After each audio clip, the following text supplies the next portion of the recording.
యుద్ధం ముగిసింది, ధర్మం గెలిచింది అంటారు. కాని ఒక తల్లి హృదయం మాత్రం పూర్తిగా ఓడిపోయింది. గాంధారి జీవితమంతా చీకటిలో గడిపిన మహారాణి. భర్త అంధుడు కాబట్టి తన కళ్లకు తానే కట్టుకట్టుకుంది. ఆమె ప్రపంచం, ఆమె వెలుగు, ఆమె శ్వాస, ఆమె 100 మంది కుమారులు. కురుక్షేత్ర యుద్ధం తర్వాత ఆమె చేతుల్లో మిగిలింది వారి మృతదేహాల చల్లని స్పర్శ మాత్రమే. ఒక్కొక్కరి పేరునూ పిలిచింది. స్పందన లేదు. ఆమె గుండె చీలిపోయింది. ఆ సమయాన శ్రీకృష్ణుడు ఆమె ముందుకొచ్చాడు. ఆమె స్వరం వణికింది. కన్నీళ్లు ఆగలేదు. నువ్వు దేవుడివి కృష్ణా, ఈ యుద్ధాన్నాపగలిగింది నువ్వే.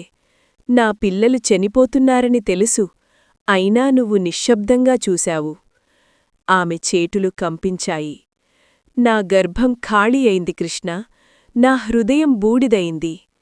ఆ బాధలోనే ఆమె శపించింది. నేను నా కుమారుల నాశనం చూసినట్టు నువ్వు కూడా నీ వంశనాశనం చూస్తావు. ఆ శాపం యాదవ వంశానికి అంతం తెచ్చింది.